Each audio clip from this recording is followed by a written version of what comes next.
I need to tell you something before I begin, and I need you to believe that I'm not proud of it. 18 years ago, I saw something that should not have existed, and I did nothing. I told myself it was shock, that anyone would have frozen the way I did, but that's not the truth. The truth is I chose silence. And now they've found it again, or what's left of it, buried under pine needles and rot, its bones curled around something it never let go of. When they called me about the body, they thought they were giving me closure. They didn't know they were reopening a wound that never healed. If you stay with me, I'll tell you everything. But understand this first. What they found in its hands is worse than the creature itself. Because I know what it means. I've known for 18 years. I was 26 the summer it happened, old enough to know better and young enough to think I was invincible. I had just moved back to my hometown after my father's funeral, back to the sagging house at the edge of the state forest, where the air always smelled like sap and damp soil. I told people I came back to help my mother, but she had been gone 3 years by then. The truth is, I couldn't stand the noise of the city anymore. Grief made everything louder. Out there at the tree line, the nights were quiet in a way that pressed against your ears. The first time I heard the howl, I almost laughed. It wasn't funny, not really, but it was so theatrical, so drawn out and mournful that it felt staged. I remember standing on the porch with a beer in my hand, the wood cool under my bare feet, and saying out loud, "Nice try." I thought it was coyotes. We'd always had coyotes. But this was deeper, almost human at the edges, like something trying to remember how to sound like an animal and failing. The next morning I found the tracks. They started at the edge of the yard, where the grass gave up and the forest began. I crouched down, pressing my fingers into the soil beside the impression. It looked like a canine print at first glance. 4 toes, claw marks. But it was wrong, too long. The heel pad too narrow. And it was large, larger than my hand. I told myself it was a trick of erosion. Mud can stretch shapes. That's what I said. That night I locked the doors. I hadn't done that in years. You need to understand the forest behind my house wasn't just trees. It was history. Old logging roads swallowed by undergrowth, rusted equipment half buried in moss, a creek that ran cold, even in July. My father used to take me hunting there. He'd show me how to read signs, broken branches, displaced stones, the subtle depression where a deer had bedded down. "The woods are honest," he'd say. "They tell you what passed through, if you know how to listen." That summer the woods felt dishonest. The signs contradicted themselves. I'd find deer tracks scattered in panicked patterns, as if the animals had bolted in every direction at once. I found a rabbit torn open but not eaten, its body left intact, except for the chest cavity. No scavenger did that. Predators don't waste. I started sleeping with my father's old rifle beside the bed. I hadn't fired it since his funeral, when I'd taken it out and cleaned it, just to feel close to him. The metal smelled like oil and memory. The second howl came closer. It didn't sound mournful that time. It sounded curious. I went out with a flashlight, sweeping the beam across the yard. The grass shimmered silver. The trees stood in a black wall beyond. For a moment, everything was still. Then I saw the eyes. They were low to the ground at first, reflecting green in the light. Too far apart for a fox, too steady for a deer. I remember the way my throat tightened, how my skin prickled, as if I'd stepped into cold water. "Go on," I said, my voice thinner than I meant it to be. The eyes rose. Not much, just enough that I understood the thing attached to them was standing up. The beam of my flashlight trembled. I didn't see its full shape that night. Just an outline, shoulders that sloped wrong, a head that tilted as if studying me. And then it stepped back into the trees without a sound. I didn't sleep. The next morning I found deeper prints, closer to the porch. 2 sets this time. The second set was smaller. That's the part I didn't tell anyone. I convinced myself it was overlap, an illusion created by shifting soil. I kept that lie like a talisman. Weeks passed. The howls became routine, almost rhythmic, always just after midnight. I stopped going into town. I stopped answering calls. There's a particular loneliness that settles in when you know something is watching you. It's not fear, not at first. It's awareness. I began to notice details I'd ignored before. The way the birds went silent all at once. The way the air sometimes carried a sour, metallic scent that made my tongue feel thick. One evening just before dusk, I saw it clearly for the first time. It was at the edge of the creek, half obscured by ferns. It was taller than any man I'd known, but not bulky, lean. Its fur was patchy, dark along the spine and lighter at the chest. Its legs bent like a wolf's, but its torso was upright. Its hands, God, its hands, were long and almost delicate, tipped with curved claws that caught the fading light. It wasn't snarling, it wasn't threatening, it was drinking from the creek. When it looked up and saw me, water dripping from its jaw, there was something in its expression that made my stomach drop. Recognition, as if it had been waiting for me to see it properly. I should have raised the rifle. I didn't. We stood like that, the distance between us filled with insects and the smell of wet earth. Then, from somewhere deeper in the forest, came a softer sound, a whine. The creature's head snapped toward it, and that's when I saw the smaller one step into view.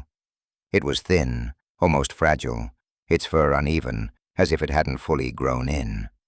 It moved with uncertain steps, staying close to the larger one's side. My mind scrambled for explanations. Escaped animals, some genetic deformity, anything but what it was. The larger one placed a hand, no, a paw, I corrected myself then, on the smaller one's back. Protective. The gesture was so familiar, it hurt. I lowered the rifle. They retreated together, slipping into the green shadows as if they'd never been there. I didn't tell anyone. Who would have believed me? I barely believed myself. Instead, I began to watch. I'd sit on the porch at night, the rifle across my lap, and wait. Sometimes they'd appear at the tree line, just silhouettes against darker silhouettes. They never crossed fully into the yard again. It felt like a boundary had been drawn. Once the smaller one ventured closer, sniffing at the air. The larger one made a low, rumbling sound, and it retreated immediately. They weren't mindless. They weren't rabid. They were careful. That realization unsettled me more than any snarl could have. Autumn came early that year. The leaves turned brittle and gold, crunching underfoot. With the cold, the howls changed, less frequent, sharper. One night, I woke to a sound that didn't belong. Not a howl, a scream. It cut through the dark like torn fabric. I grabbed the rifle and ran barefoot into the yard. The cold bit into my soles. The forest churned with movement. I could hear branches snapping, something large crashing through underbrush. And then silence. Absolute and heavy. I waited at the edge of the trees, heart hammering. The metallic scent was stronger than ever. I followed it. The beam of my flashlight shook as it traced a broken path through the ferns. That's when I found the smaller one. It lay twisted near the creek, its body too still. Blood matted its fur, dark and thick. The wound was deep along its side, as if something had gored it. I knelt without thinking. Up close, it looked younger than I'd imagined. Its chest fluttered weakly. Its eyes, amber, not green like the larger ones, flicked toward me. There was no aggression there, just pain. I don't know why I did what I did next. Maybe I thought I could fix it. Maybe I wanted to prove I wasn't afraid. I set the rifle down and reached out. Its fur was coarse and warm under my palm. It flinched, but didn't snap. "Easy," I whispered, like it could understand. And maybe it did. I heard the larger one before I saw it, a low growl that vibrated in my bones. I looked up slowly. It stood a few yards away, eyes blazing in the flashlight beam. Blood streaked its chest, too. It had fought something. For a moment I thought it would charge. Instead it took a step closer and stopped. We were both breathing hard, the night thick around us. I moved my hand away from the smaller one and backed up. The larger creature approached, kneeling, yes, kneeling, beside it. It made a sound I can only describe as grieving, a broken, hollow whine that rose and fell. I swallowed against the tightness in my throat. This was not a monster in that moment. It was a parent. The smaller one's chest stilled. The larger creature threw its head back and howled, but the sound fractured halfway through, collapsing into something raw and almost human. I should have left then. I didn't. I watched as it gathered the smaller body in its arms. Its hands cradled the limp form with impossible gentleness. It looked at me once more, not with hatred, not with threat, with something like accusation. Then it turned and disappeared into the trees. The next morning, the forest was quiet, in a way that felt permanent. No birds, no rustle of small animals, just wind through branches. I found the trail where it had carried the body, a dark smear on fallen leaves. It led deeper than I'd ever gone. I followed it for hours, ignoring the ache in my legs. Eventually, I reached a clearing I didn't recognize. In the center stood an old logging shed, half collapsed. The door hung crooked on rusted hinges. The smell hit me before I stepped inside. Rot, iron, and something else, smoke, faint and stale. The interior was dim, shafts of light cutting through gaps in the boards. In the far corner I saw disturbed earth, a shallow grave. It had buried the smaller one there. The soil was piled carefully, smoothed by hand. I stood in that shed for a long time, listening to the wind creak the beams. I felt like an intruder at a funeral. That's when I noticed the carvings. On the wooden wall above the grave, deep gouges formed crude shapes. Not random, intentional. Lines intersecting in patterns I couldn't decipher. And at the center, a single symbol repeated over and over. A circle with a vertical slash. I traced one with my finger. The wood was splintered and fresh. It had done this after the burial. I don't know why, but the sight of that symbol unsettled me more than the body had. It meant memory. It meant ritual. It meant this was not the first time it had lost something. I left the shed as the light began to fade. I told myself I wouldn't come back. That night, the howl returned. But it was different. Not mournful, not curious, angry. It echoed through the trees with a force that rattled my windows. I sat on the floor with the rifle across my knees, hands shaking. I understood then that grief can curdle into something else. Days passed without another sighting.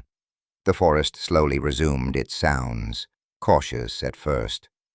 I tried to convince myself it had moved on, gone deeper into the wilderness. But I kept seeing the smaller one's eyes when I closed mine. That fragile flutter of breath. I began to dream of the symbol carved into the shed wall. In my dreams, it was everywhere. On tree trunks, on my porch, scratched into my bedroom door. I started checking the yard each morning for new marks. And one morning, I found them. 3 deep gouges in the wooden railing of the porch, forming half of the circle and the beginning of the slash. My stomach dropped. It had come closer than ever. I ran my fingers over the fresh splinters. The wood was still damp with sap. It wasn't a random scratch. It was deliberate. A message. I spent the rest of the day pacing, the rifle never far from reach. By dusk, I had convinced myself I needed to end it. Not out of fear, I told myself. Out of mercy. It was suffering. It was unstable. It might hurt someone. I repeated those justifications like a prayer. When night fell, I waited at the tree line. The air was sharp with cold. The moon hung low and swollen. I heard it approach before I saw it. Slow steps. No attempt to hide. It emerged from the shadows, taller than I remembered, its fur ragged, its eyes locked onto mine. There was no hesitation in me then. I raised the rifle. For a second, it didn't react. It just stood there, chest rising and falling. And then it did something I still can't explain. It lowered itself to its knees. Its hands hung loosely at its sides. Its head bowed. The gesture was unmistakable. Submission. Or surrender. My finger tightened on the trigger. The world narrowed to the sight of its broad chest. I thought of the smaller one in the dirt. I thought of the carvings. I thought of my father telling me the woods are honest. The shot cracked through the night, loud and final. The recoil slammed into my shoulder. The creature jerked, then collapsed backward into the grass. The silence that followed was suffocating. I approached slowly, the metallic smell already thick in the air. It lay on its back, eyes open to the sky. Blood seeped darkly into the earth. I stood over it, waiting for relief. It didn't come. Instead, I felt something hollow out inside me. I noticed then that its hands were clenched tight against its chest. I knelt and pried them open. Inside, pressed between its palms, was a small object wrapped in cloth. My breath caught. I unwrapped it carefully. It was a photograph, faded and creased, but unmistakable. It was of me, 8 years old, standing beside my father at the edge of that same forest, both of us smiling at the camera. I dropped it, as if it burned. That's when I understood the final open loop of my own denial. The creature hadn't just been watching me that summer. It had been watching me for much longer.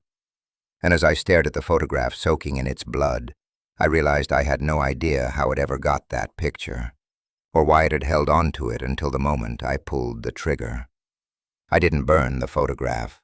I should have. That would have been the cleanest way to pretend none of it meant anything. Instead, I picked it up from the blood-soaked grass with shaking fingers and wiped it against my shirt, as if that could undo what had touched it. The paper had gone soft around the edges, the ink bleeding slightly, where the creature's blood seeped in. My father's smile was still there. Mine, too. The forest behind us looked exactly the same as it had that night. Dark, patient, watching. I remember thinking how small I looked in that picture, how unafraid. I told myself there had to be an explanation. The shed, the old logging roads, hunters passing through. Someone must have found the photo in the house, taken it, dropped it out there. But that lie didn't survive long. I hadn't framed that picture. It had been kept in a box in my bedroom closet, under old shirts and tax papers.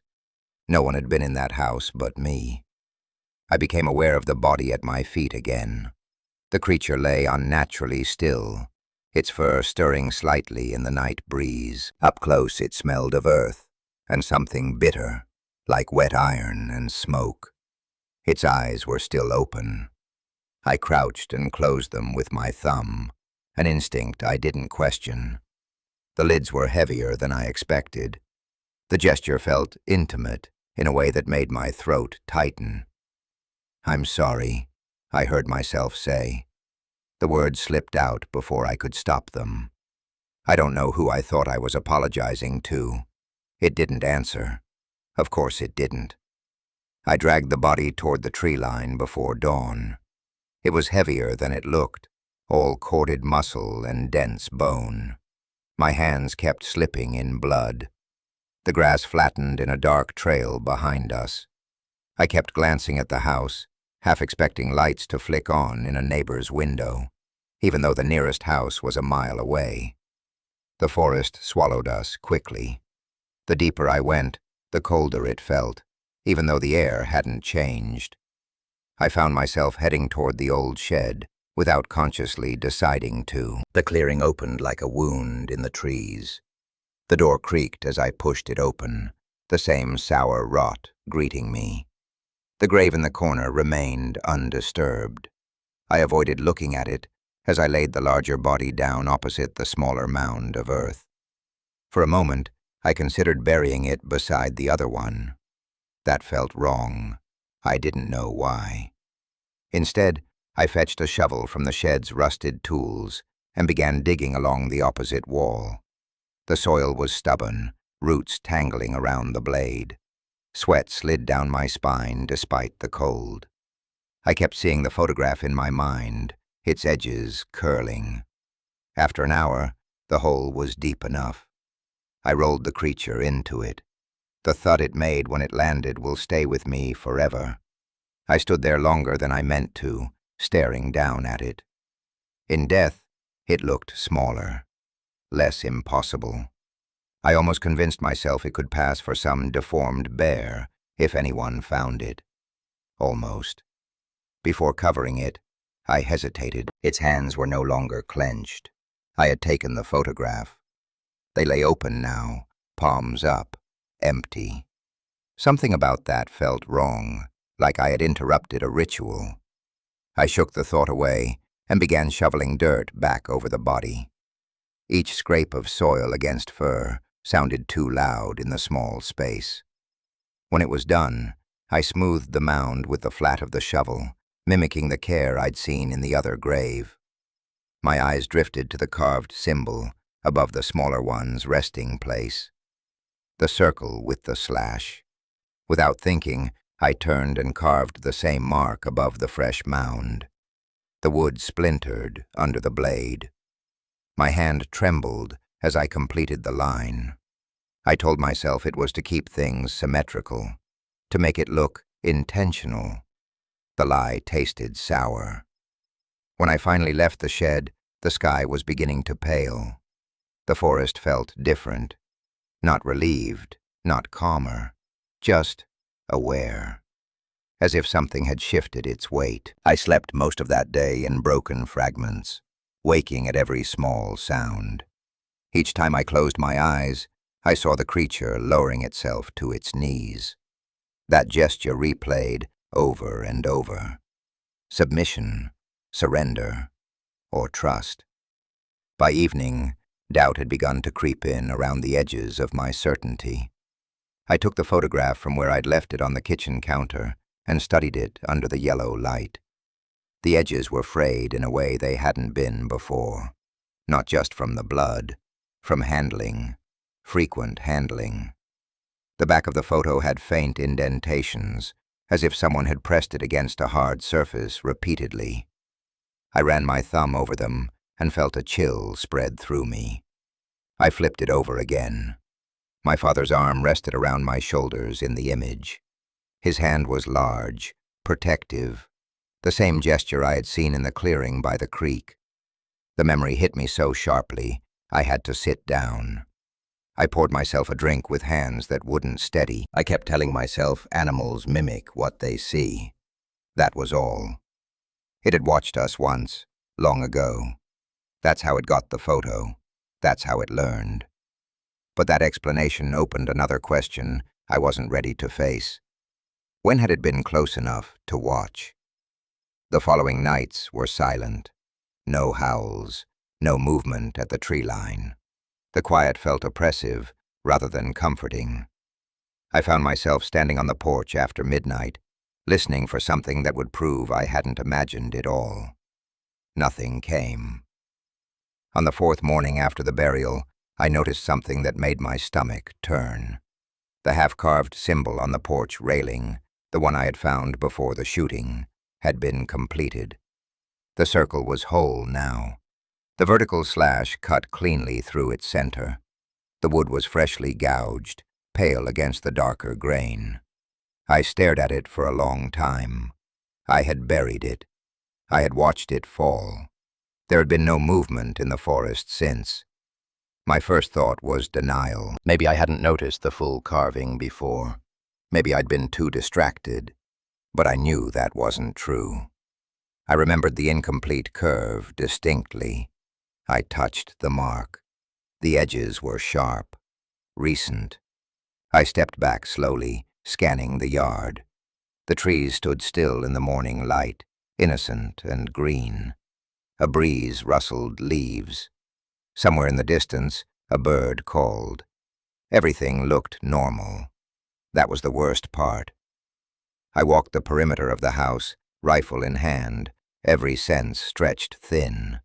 I checked the windows, the doors. Nothing else seemed disturbed. No new tracks in the dirt. No scent of iron on the air. But as I circled back to the porch, I noticed something else. In the soft soil beneath the railing, pressed lightly but unmistakably, were small prints. Not as large as the first creatures, not as fragile as the one that had died, somewhere in between. My chest tightened painfully. I counted the loops in my mind, trying to keep them from multiplying. I had seen 2 sets of tracks that first week. I had buried 2 bodies. But the forest had always felt fuller than that. I crouched beside the prints, tracing their outline with my eyes. They were fresh. The soil still crumbled at the edges. Whatever had left them hadn't bothered to hide its approach. The realization settled over me like cold rain. I had not ended anything. I had only changed it. That night, I didn't wait on the porch. I turned off every light in the house and sat in the dark, rifle across my knees, listening to the wood creak as it cooled. Around midnight, I heard it. Not a howl, not a scream, a soft knock. 3 deliberate taps against the porch railing. My breath stopped. The sound came again, slow, patient. I didn't move. I didn't speak. I just sat there, heart pounding so loudly I was sure it could hear it through the walls. The third time, the knock was followed by something else, a faint dragging sound, like claws tracing wood. Then, silence. I stayed in that chair until dawn, muscles locked in place. When light finally filtered through the windows, I forced myself to stand and step outside. The air was cold and damp. The forest looked unchanged. But on the porch floor, directly beneath the carved symbol, lay something small and carefully placed. A strip of cloth, old, faded. I recognized the pattern instantly. It was from the shirt my father had worn in that photograph. I had buried that shirt with him 18 years ago. I didn't touch the cloth at first. I just stood there staring at it, the morning air cold against my face, trying to convince myself I was mistaken. Grief plays tricks. Memory fills gaps with what it expects to see. That's what I told myself. But the pattern was unmistakable. Blue flannel, thin white stripes, worn soft at the edges. My father had worn it the day that photograph was taken. He'd worn it often, actually. It had smelled like sawdust and aftershave. I remember pressing my face into it once when I was a child, breathing in the safety of him. I buried that shirt with him. I watched the casket lower into the ground.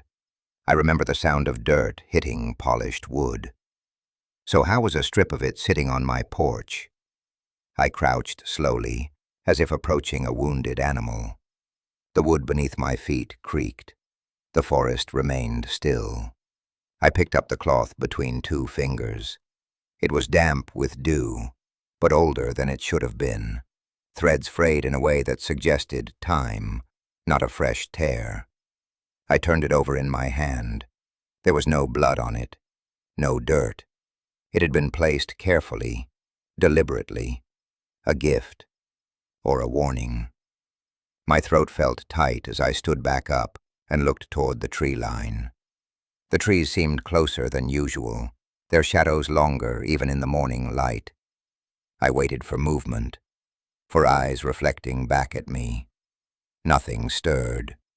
The silence felt staged, like an audience holding its breath. I went back inside and locked the door, though I knew how useless that was. I set the cloth on the kitchen table beside the photograph. The two objects looked obscene together, like artifacts from a story that refused to stay buried. My hands trembled as I poured coffee. It sloshed over the rim of the mug and burned my skin, but I barely felt it. I kept seeing my father's funeral in my mind, the closed casket. We hadn't wanted to see him like that after the accident. The coffin had been sealed before the service. I hadn't questioned it at the time. I was too numb, too consumed by the suddenness of it. He'd gone into the forest that morning and never come back. They said a fallen tree crushed him. A logging accident, even though there hadn't been official logging in that area for years. I never saw the site. The authorities told me it was too dangerous. I accepted that. I trusted them. I trusted the woods. Now, sitting at that table with a strip of flannel under my palm, something shifted in my memory. The symbol. The circle with the slash. I had seen it before that summer. Not in the shed. Not on my porch. Somewhere older. Somewhere tied to him. The recollection hovered just out of reach, like a word on the tip of my tongue. I pushed back from the table so suddenly the chair scraped harshly against the floor. The sound felt too loud in the small kitchen. I grabbed my keys. I told myself I was being irrational, that I was chasing ghosts. But I needed to see something. The cemetery was only a 15-minute drive down a narrow road that cut through the forest's edge. As I drove, I kept glancing in the rearview mirror, half expecting to see movement in the back seat. The road was empty. The sky hung low and gray, threatening rain. The cemetery gates creaked as I pushed them open. No one else was there. My father's grave sat near the far fence, beneath an old oak tree that dropped acorns every autumn. The grass around it was neatly trimmed. The headstone was simple, his name carved in clean lines. I stood over it, hands in my pockets, feeling foolish. What was I expecting? For the earth to be disturbed? For claw marks across the stone? Everything looked normal, calm. But as I knelt down, something caught my eye at the base of the headstone. Carved into the lower corner, subtle enough to miss unless you were looking, was the symbol. A circle with a vertical slash. My breath left me in a slow, disbelieving exhale. I ran my fingers over the carving. The edges were weathered, not fresh. It had been there a long time, 18 years maybe. How had I never noticed it? I visited this grave every year. I traced the dates with my thumb. I brought flowers. I talked to him like he could hear me. And I never saw the mark. The wind picked up, rustling the oak leaves above me. I felt suddenly exposed, kneeling there. Watched. "What is this?" I whispered, not sure who I was asking. The forest beyond the cemetery fence loomed dark and thick. I remembered the day they told me about his accident. A ranger and a deputy standing on my porch, hats in their hands. Their expressions rehearsed. They said he had been found near the old logging shed, the same shed where I buried the creatures. My stomach dropped so sharply, I had to steady myself against the headstone. I had blocked that detail out. Or maybe I had never fully let it in. The shed had been part of his last known location, and now it held 2 graves and a carved symbol that matched the one on his stone. The rain began softly, a fine mist that dampened my hair and soaked into my shirt. I didn't move. I couldn't. The loops in my mind were tightening, threading together in ways I didn't want to follow. If the symbol had been carved 18 years ago, then the creature hadn't invented it. It had learned it or inherited it. My thoughts drifted to the photograph again, to the careful way it had been wrapped in cloth, to the way the creature had lowered itself to its knees before I shot. A gesture of surrender or recognition. I felt something cold settle in my chest. An idea so unsettling I tried to push it away immediately. What if my father had known? The rain grew heavier, drumming against the leaves. I stood slowly, staring down at his name carved in stone. The date suddenly felt incomplete, as if something had been left out. I drove back home in a daze, windshield wipers thudding rhythmically. When I pulled into the driveway, the house looked smaller than I remembered, more fragile. I sat in the car for a long time, engine off, listening to the rain hit the roof. Finally, I forced myself out and walked to the porch. The carved symbol on the railing seemed darker in the wet wood. I stepped inside and froze. The kitchen table was empty. The photograph was gone. The strip of flannel was gone. The chair I had pushed back earlier was neatly tucked in. My heart began to pound, slow and heavy.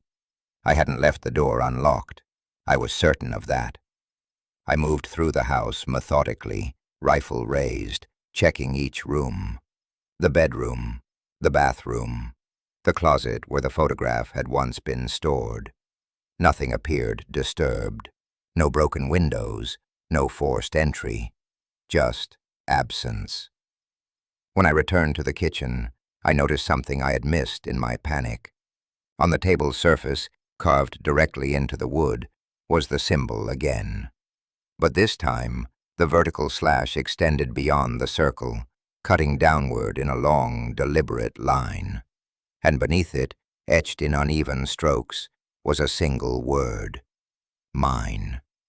Not scratched randomly, not misspelled. My name. I stood there staring at it, rain tapping against the windows, the house heavy with silence. The letters were jagged, as if carved with claws not made for fine detail. Yet they were legible, intentional, a message. I felt the room tilt slightly, my sense of balance slipping. It knew my name. It had known my father. It had stood in that clearing and looked at me with something like accusation. And now it had been inside my house, close enough to stand where I was standing, close enough to carve into my table. The air felt thin, hard to breathe. I lowered the rifle slowly, my hands numb.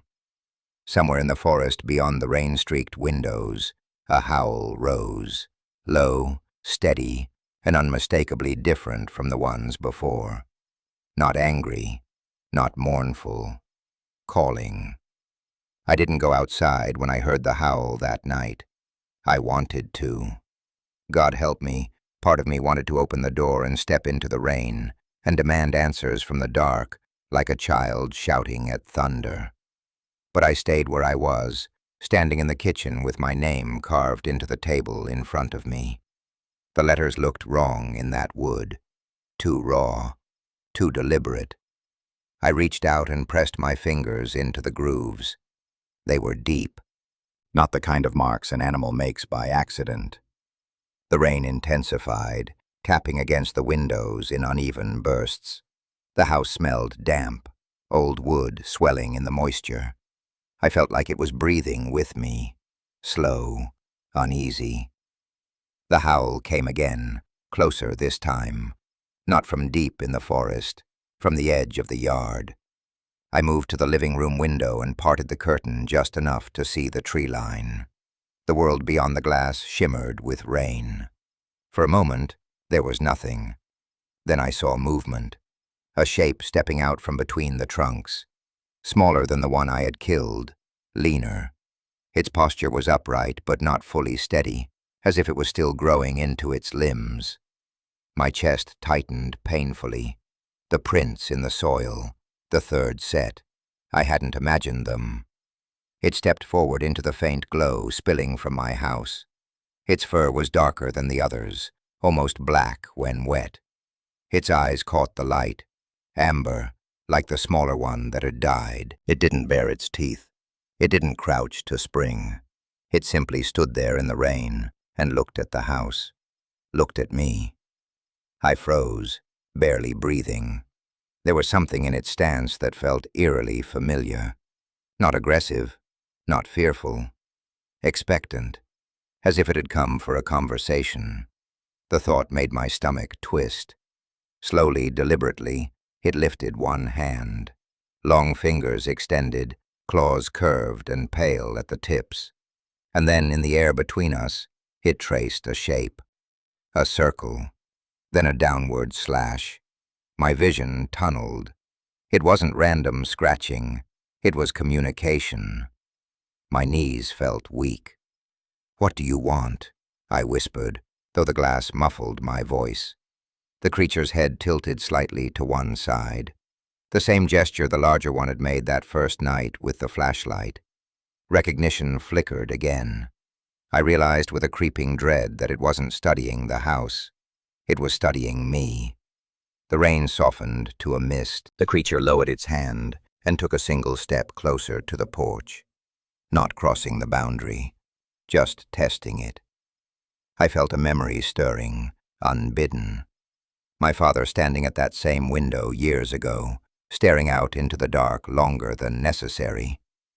I had asked him once what he was looking at. He'd smiled too quickly and said, "Just making sure everything's where it should be." At the time, I thought he meant deer or weather. Now that memory felt heavier, like something he had swallowed instead of spoken. The creature let out a low sound, not a howl, not quite. A soft chuff, almost like a cough. It echoed faintly through the damp air. My pulse hammered in my ears. I realized I was still holding the rifle, but it felt absurd now, useless. This wasn't a predator circling prey. This was something else, something layered. Carefully, I set the rifle down against the wall. The gesture felt reckless, but also necessary. The creature's gaze followed the movement. I stepped away from the window and toward the front door before I could change my mind. My hand hovered over the knob. The metal was cold and slick with condensation. Every instinct screamed at me to stop. But another feeling, quieter, older, pushed forward. The need to understand. I opened the door slowly. The hinges creaked, loud in the hush after the rain. The porch boards were damp under my bare feet as I stepped out. The air smelled clean and sharp. The creature did not retreat.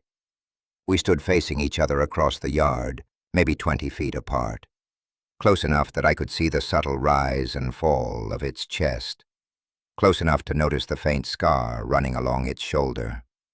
A memory flashed, the night of the scream, the sound of something crashing through the underbrush. Had it been fighting for the smaller one? Or had something else been out there? "You shouldn't be here," I said, my voice barely steady.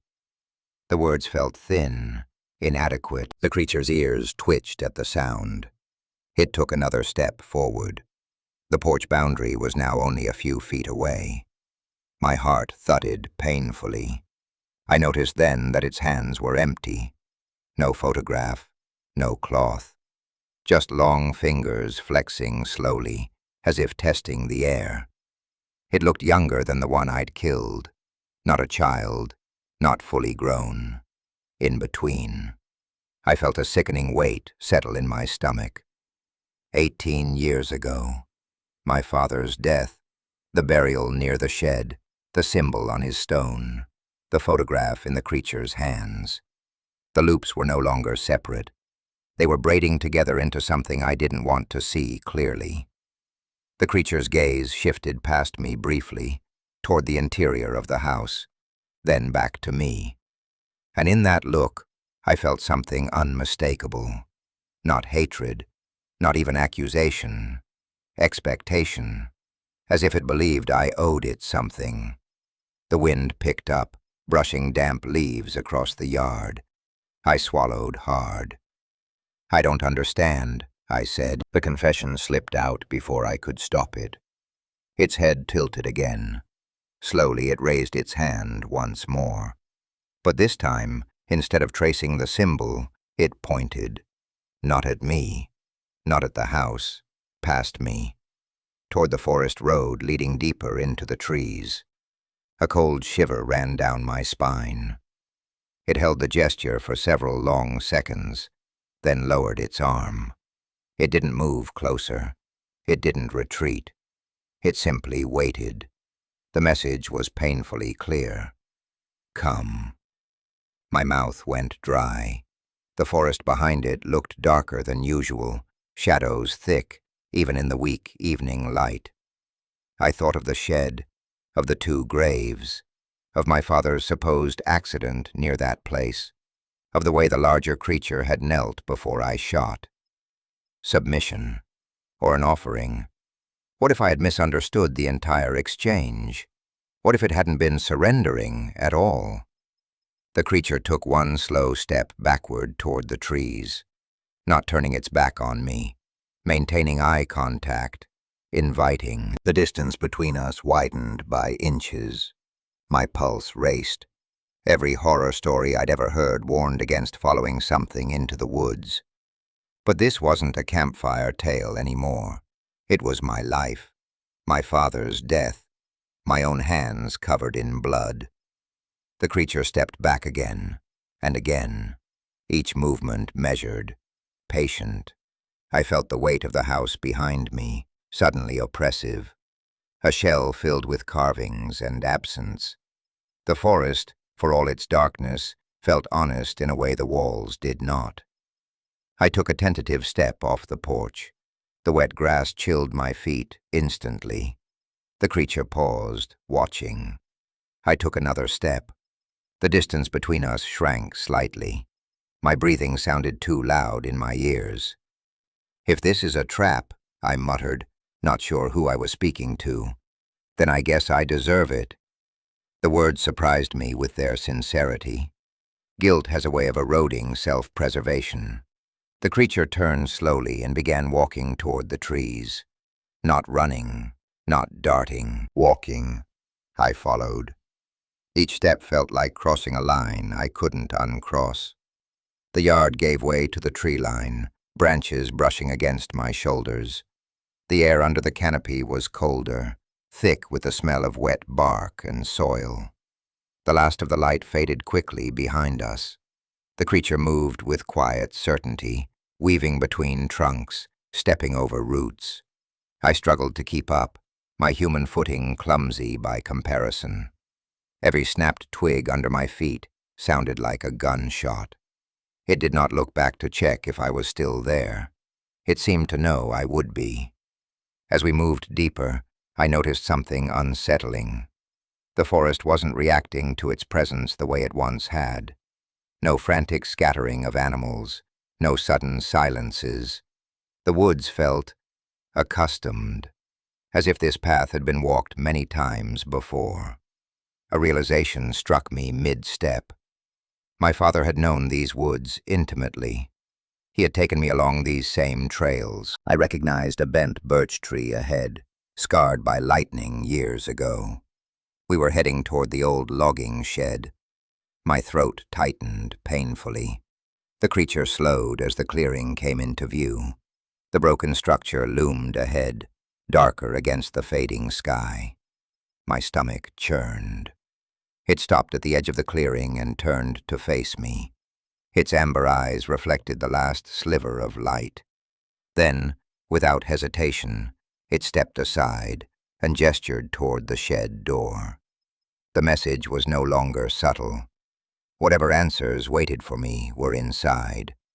And as I stared at that sagging doorway, the weight of 18 years pressed down on my chest so heavily I could barely breathe. I didn't want to step into that shed again. The first time had felt like trespassing at a grave. This time felt like walking into a confession. The clearing was unnaturally still, the air heavy with the smell of wet pine and old rot. The creature stood off to the side, not blocking me, not hurting me, just waiting. Its chest rose and fell slowly, steam ghosting from its mouth in the cooling air. I realized then that it wasn't forcing me. Whatever this was, it required my choice. My legs felt weak as I crossed the clearing. Each step pressed damp leaves into the soil with a soft, muffled crunch. The shed door hung crooked as before, one hinge rusted through. I paused at the threshold. The interior was darker than the forest, shadows layered thick in the corners. I could hear my own breathing, shallow and uneven. Behind me, the creature made no sound. I stepped inside. The smell hit me immediately. Earth, old wood, something metallic beneath it. My eyes adjusted slowly. Two mounds of disturbed soil faced each other across the narrow space. The carvings above them caught faint light from the doorway. The circle, the slash. I swallowed hard and moved closer to the graves. Nothing looked disturbed.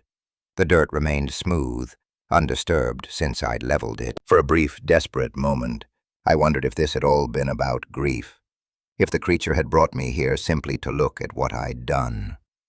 But then I noticed something new. Along the far wall of the shed, half hidden behind fallen planks, the wood had been pried back. Not violently, carefully, as if something had wanted to reveal what was underneath without destroying it. My pulse quickened.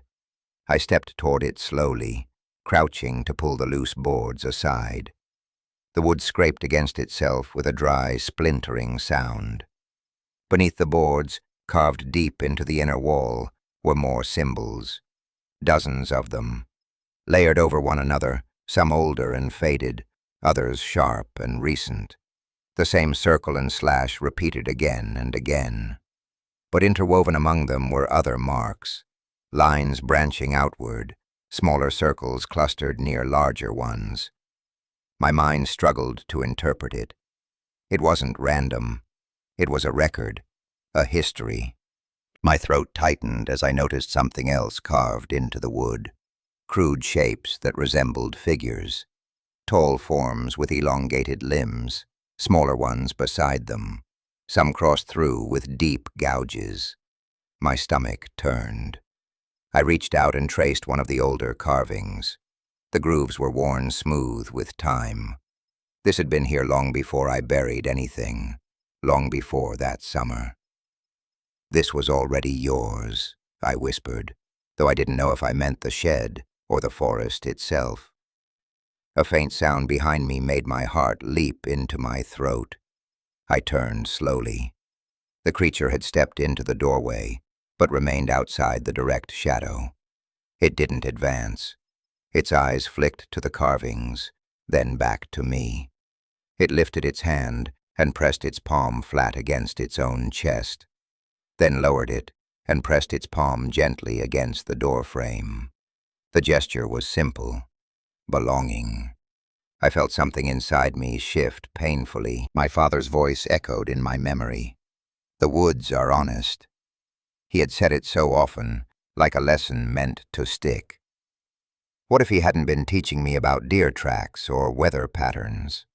What if he had been trying to teach me something else entirely? I looked back at the carvings. Some of the figures were marked with deeper slashes than others, erased, destroyed. My mind replayed the night of the scream, the violent crashing through the underbrush. The larger creature and the smaller one hadn't been alone in this forest. There had been something else, something strong enough to wound them, something that might have hunted them the way men hunted wolves. My chest felt tight. "Was it us?" I asked, the question barely audible. The creature didn't react outwardly, but its gaze held steady. I thought of logging equipment half buried in moss, of rumors about poachers, of my father's so-called accident near this very shed. I stood slowly, turning in a slow circle inside the cramped structure. The beams overhead were old but sturdy, the floor uneven, packed dirt mixed with ancient sawdust. This place had history layered into it like sediment. And suddenly I saw it, faint beneath the newer carvings, almost erased by time. Initials. Human initials, carved clumsily into the wall decades ago. My breath caught in my throat. They were my father's. The letters were unmistakable. He used to carve them into trees when we hiked, a boyish habit he never quite outgrew. I stumbled back a step, the room tilting slightly. My father had been here, not just the day he died, before that. Enough to leave his mark, enough to carve alongside these symbols. The creature shifted in the doorway, drawing my attention again. It stepped forward one cautious pace into the shed. The boards creaked under its weight. We were only a few feet apart now. I could see the fine details of its face, the subtle scar across its brow, the slight asymmetry of its jaw. It wasn't monstrous up close. It was weathered, alive. It looked at the carvings, then at me, and slowly, deliberately, it knelt. My heart slammed painfully against my ribs, the same gesture the larger one had made before I pulled the trigger. But this time, I didn't have a rifle between us. This time, there was no immediate threat. It lowered its head slightly, not fully bowing, just enough to expose the top of its skull. An offering of vulnerability. My throat closed. I felt the weight of the past pressing down on me. 18 years ago, my father had come here. Something had happened in this shed, something that tied him to these beings in ways I had never imagined. And when the larger creature had knelt before me, I had interpreted it as surrender. What if it had been something else? What if it had been the same gesture I was seeing now? A request? A recognition? I felt nauseous. Slowly, hesitantly, I lowered myself to my knees as well. The dirt was cold and damp beneath me. We were eye level now. Its amber gaze searched my face, not with aggression, but with something like urgency. I realized then that I had been thinking about this all wrong. I had assumed they were intruding into my life, into my property. But this shed, these carvings, the symbol on my father's grave, they told a different story. My father had not stumbled into something unknown. He had been part of it. The creature's hand moved slowly, cautiously, toward the carvings. It touched one of the older symbols, then another figure marked with a deep slash. Then it looked back at me. A tremor ran through my body as understanding began to form, fragile and incomplete. The slashed figures were not just random marks. They were losses, deaths. My father's initials were carved near one cluster of symbols, not slashed, not erased, integrated. My chest constricted painfully. "He knew you," I whispered. The words felt heavy and irreversible once spoken. The creature's head tilted slightly, then stilled. Its eyes did not leave mine. A low sound vibrated faintly in its chest, not a growl, not a howl, something softer, affirming. The air inside the shed felt too thin. I struggled to breathe around the implications. If my father had known them, then his death was not a simple accident. It was connected. And if the larger creature had carried a photograph of me, then that connection had extended beyond him, beyond his grave. The creature shifted its gaze toward the two mounds of earth. Its posture changed subtly, tension threading through its frame. It looked back at me once more, and in that look, I saw something new. Not accusation, not expectation, warning. Before I could ask what it meant, a sound split the quiet clearing outside. A sharp crack, not thunder, not a branch snapping under weight. A gunshot. The creature's head snapped toward the doorway. My heart stopped cold in my chest. Another crack echoed through the trees, closer this time. Splinters burst from the shed's outer wall as something struck it from outside. I flinched backward instinctively. The creature rose to its full height in a fluid motion, body coiling tight with sudden alertness. The forest beyond erupted with distant shouts, human voices, urgent and overlapping. My blood turned to ice. We weren't alone out here, and whoever was in those woods had just found us. The third shot punched through the upper boards of the shed and exploded in a spray of splinters above my head. I dropped flat to the dirt without thinking, the impact rattling through my skull like a struck bell. The creature moved faster than anything that size should have been able to move. 1 second it was upright beside me. The next it had crossed the space and pressed itself against the wall opposite the doorway, body angled between me and the line of fire. Another shot cracked through the clearing, close enough that my ears rang. I smelled gunpowder even over the rot of the shed. Human voices carried through the trees, shouting coordinates, spreading out. Organized, not drunk hunters firing wildly. This was deliberate. "There," someone yelled. "It went into the structure." My stomach dropped so violently, I thought I might vomit. They weren't looking for me. They were hunting it. The creature's head snapped toward me briefly. Its amber eyes were no longer soft or questioning. They were sharp, calculating. It gestured low with one hand, palm slicing downward toward the packed dirt floor. "Stay." Then it pointed toward the back wall, where the boards were oldest and most warped.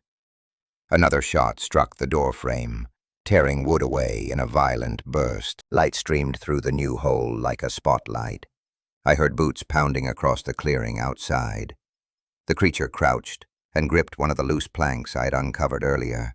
With a swift, controlled motion, it wrenched it free, revealing a narrow gap behind the inner wall. My breath caught. A hidden passage. Not large, barely enough for a person to crawl through. The earth behind it sloped downward slightly, reinforced long ago with rough timber. This wasn't an animal burrow. It had been built.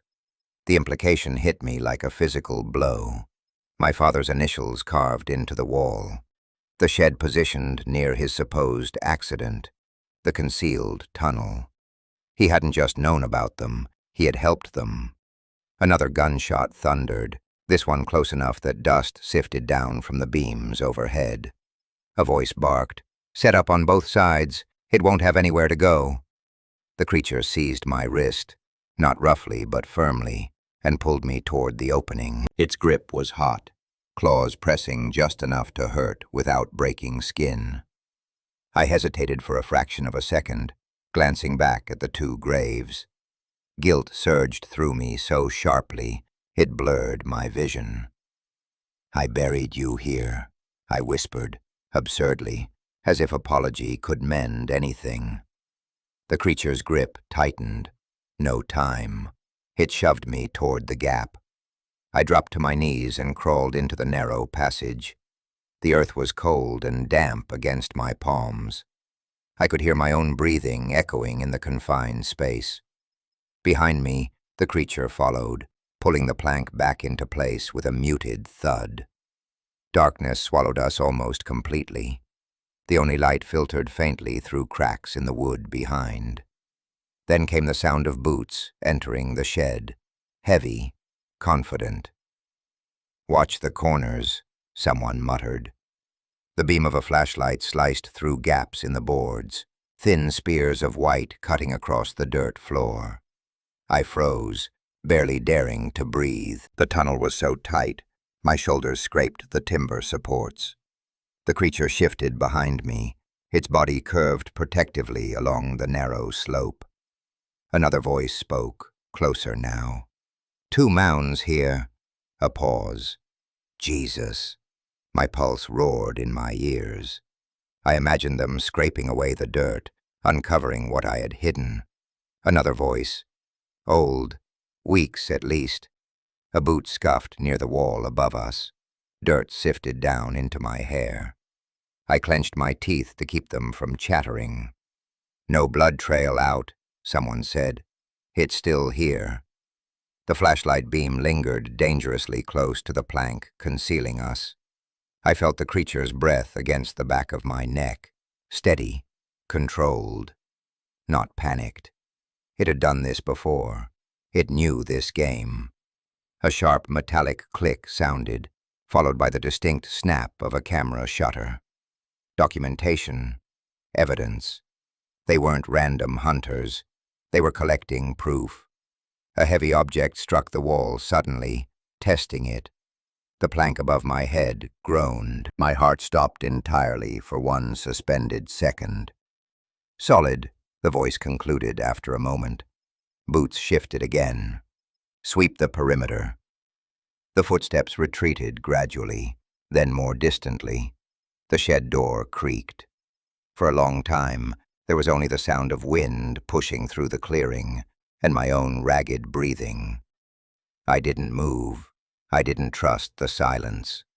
Finally, the creature's hand pressed gently against my shoulder, a signal. Wait. We remained there in the dark passage for what felt like hours, but was probably minutes. My mind raced uncontrollably. Who were they? Rangers? Private contractors? Something worse? The precision in their voices suggested experience. The way they spoke about it, not with disbelief, not with confusion, with certainty. They knew what they were hunting. Eventually, the creature began to move backward down the sloped tunnel, motioning for me to follow. The passage angled deeper into the earth before curving slightly to the left. My knees ached as I crawled, dirt grinding into my skin. The air grew cooler, carrying the faint scent of old smoke and something else, oil. We emerged into a larger chamber carved beneath the forest floor. It wasn't natural. Rough wooden supports held up the ceiling. Crates lined one wall, some collapsed with age. A lantern hung from a hook, long extinguished. My breath caught in my throat as my eyes adjusted. On the far wall, illuminated faintly by light filtering down through a narrow vent, was the symbol again, larger than any I had seen before. The circle and slash carved deep into the timber, and beneath it, human handwriting. My father's. The letters were faded, but unmistakable. A sentence carved carefully into the wood. We coexist, or we destroy each other. My vision blurred. I stepped closer, fingers trembling as I traced the grooves. The carving was old, decades old. This chamber had been his doing. A refuge, a meeting place, a boundary. Behind me, the creature stood silent, watching my reaction. It didn't need to explain. The evidence surrounded us. My father had not died by accident. He had chosen a side. Another distant gunshot echoed faintly above, followed by the faint buzz of something mechanical, an engine starting. A vehicle. They were expanding their search. My pulse quickened again. The creature stepped toward one of the crates and nudged it open with careful force. Inside lay old supplies, medical kits, weathered blankets, tins of food long rusted. Human and not. A shared space. I felt sick. 18 years ago, something had broken this fragile truce. The slashed figures on the wall, the graves in the shed, the hunters outside now. My father's warning carved into wood. We coexist, or we destroy each other. And I had chosen destruction without understanding the bargain. The creature moved closer, lowering itself slightly so we were eye level again. It placed its hand against its chest, then extended it toward me. Not a threat, not a demand, an invitation. The same gesture as before, but clearer now. Partnership. A tremor ran through my entire body. "They're going to kill you," I said hoarsely. Its gaze didn't waver. It shifted its eyes briefly toward the ceiling, where faint vibrations from movement above filtered down. Then back to me. Not just me. Us. The realization hit hard and cold. If I had been seen entering the woods, if they traced footprints, if they uncovered this chamber, I wasn't a bystander anymore. I was complicit. My father's son, standing beneath his carved warning. The creature's hand remained extended between us, patient. Above, another voice shouted faintly in the distance. The search was widening. Time was shrinking. I stared at that outstretched hand, dirt under its claws, rainwater still clinging to its fur. 18 years ago, I had responded to a kneeling figure with a gunshot. Now, in the dim light of my father's hidden refuge, I had a choice I couldn't undo. The creature's hand remained extended between us, steady despite the faint tremor of movement echoing from above. I stared at it longer than I should have. My father's carved words loomed over its shoulder like a verdict. We coexist, or we destroy each other. The tunnel ceiling shuddered faintly as boots crossed the clearing overhead. A voice barked an order. Metal clinked. They weren't leaving, they were setting up. My pulse pounded in my throat. I thought of the rifle still leaning against my living room wall, of the blood in the grass 18 years ago, of the kneeling figure I had answered with violence. I had called it mercy then. It hadn't been mercy, it had been fear. The creature's amber eyes did not accuse me. They waited. That patience hurt more than anger would have. I reached forward slowly and placed my hand in its. The contact was firm, calloused, warmer than I expected. Not a predator's grip, a worker's grip, a builder's. The gesture felt like crossing a threshold I could never step back from. Above us, an engine roared to life. The vibration traveled down through the supports and into my bones. They were bringing in heavier equipment. Floodlights, maybe. Drones. I swallowed hard. "How many of you are left?" I asked quietly. The creature tilted its head, then lifted 3 claws briefly before curling one inward. 2. My stomach tightened. 2 survivors in a forest that once held many.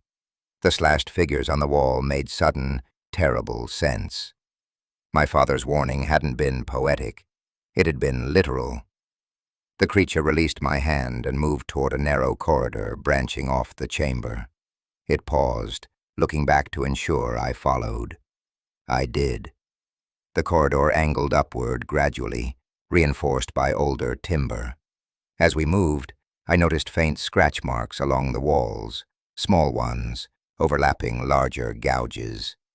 Generations. The air grew thinner, tinged with the scent of pine sap and cold night air filtering down. The passage opened into a concealed exit, hidden beneath a tangle of roots, several hundred yards from the shed. We crouched in darkness, listening. The forest above us pulsed with unnatural light, bright beams sweeping through branches. I could hear voices through radios now, coordinated, calm. "Thermal's picking up movement near the clearing," someone said faintly. My blood ran cold. Thermal. They weren't amateurs. They were equipped for this. The creature's muscles tensed beside me. I realized with sudden clarity that hiding would not be enough. They would comb every inch. The shed would be torn apart, the graves exposed, the tunnel discovered. The fragile coexistence my father had tried to build would be erased in a single operation. I felt the old reflex rise in me, the instinct to run, to protect myself first. But it faltered under the weight of memory. My father's initials carved beside the symbols, the photograph cradled in dying hands. The kneeling gesture I had misunderstood. I leaned closer to the creature and whispered, "There's another way out.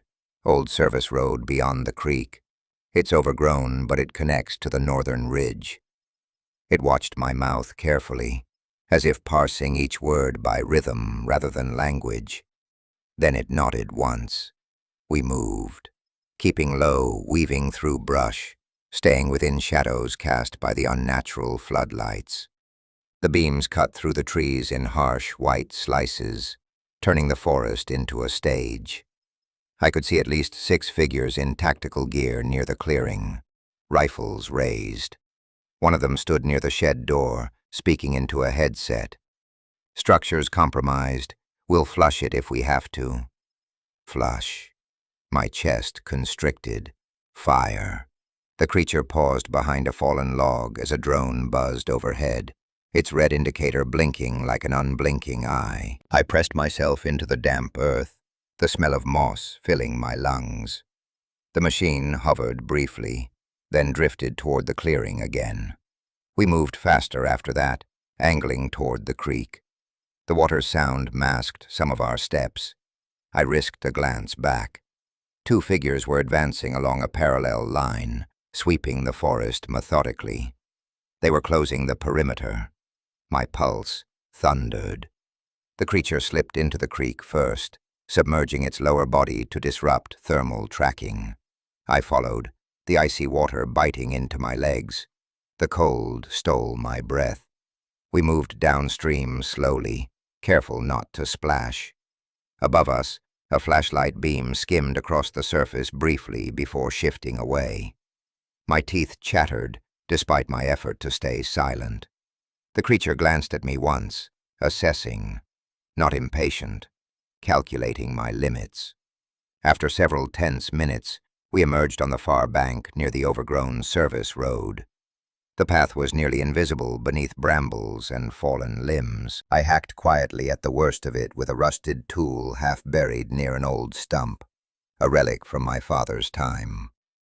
The familiarity of it made my chest ache. As we cleared enough space to pass, a shout echoed from the direction of the creek. "Tracks here!" Another voice responded sharply. They had found something. The creature stiffened. We ran then, not blindly but with urgent precision. The road sloped upward toward the northern ridge. My lungs burned. Branches lashed at my face. Behind us, the distant crack of gunfire split the night again. A bullet struck a tree trunk ahead of us, splintering bark inches from my shoulder. They had visual. The creature wheeled around, placing itself between me and the gunfire without hesitation. I stumbled, nearly falling. "No," I hissed, grabbing at its arm. It shook me off gently but firmly, eyes locked on the approaching figures weaving through the trees below. There were more than I thought, at least 8 now, spreading wide. They weren't aiming at me. Not yet. The creature let out a low, resonant call that vibrated in my chest. Not a howl, a signal. From somewhere deeper along the ridge, faint and distant, came a response. My heart lurched. The second survivor. I had forgotten there were 2. A smaller shape darted briefly between trees higher up the slope.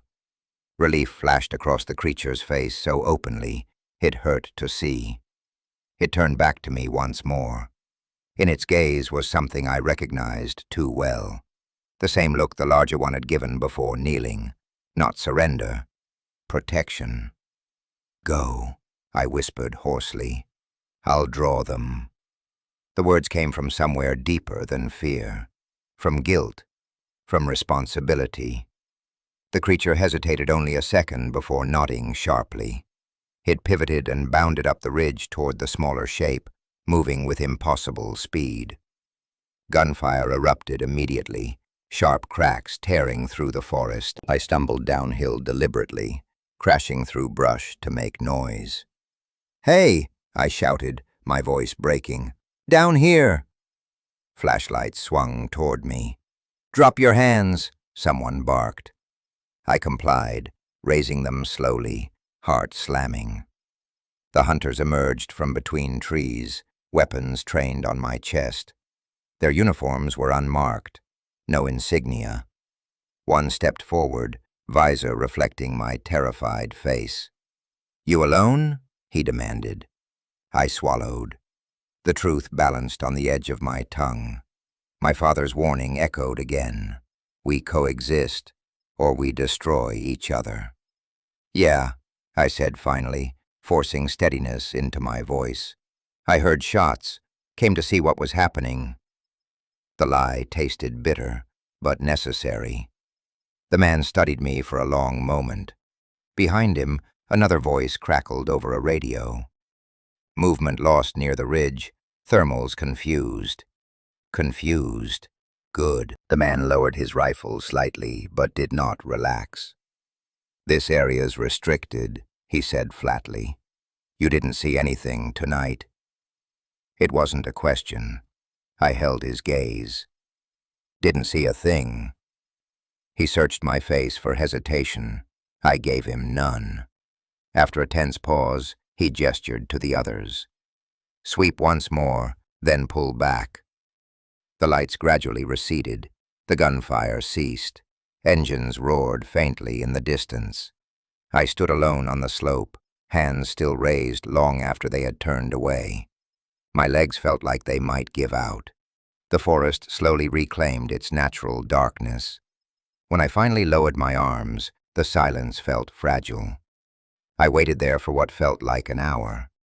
Eventually, from the shadowed ridge above, two shapes emerged cautiously. The creature I had followed stepped forward first. The smaller one lingered behind it, thin, wary, eyes wide and reflective. They had survived. Relief hit me so hard it nearly knocked me to my knees. But it was short-lived. As they descended carefully toward me, I saw dark staining along the larger creature's side.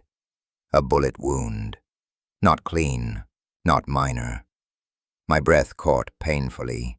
It faltered halfway down the slope, catching itself against a tree trunk. The smaller one emitted a thin, panicked sound and pressed close. I rushed forward instinctively. "Let me see," I murmured, though I knew how little I could do. The wound bled steadily, soaking into fur already damp from the creek. The creature's breathing was shallow now. It looked at me with that same unbearable steadiness, not blaming, not afraid, just aware. It placed one hand weakly against my chest, directly over my heart. The gesture was deliberate. Then it shifted its gaze to the smaller survivor behind it. A transfer, a trust. My throat closed entirely. "No," I whispered. "No, stay with me." But it had already made its choice. With a final shuddering exhale, its weight sagged against the tree. The forest absorbed the sound of its body settling into the leaves. The smaller one pressed against it, emitting a low, broken keening that hollowed me out from the inside. I knelt there in the cold dirt, hands stained again, realizing with a clarity that felt like punishment that I had just watched history repeat itself. 18 years ago, I answered a kneeling figure with a gunshot. Tonight, I answered it with a lie, and it still ended in blood.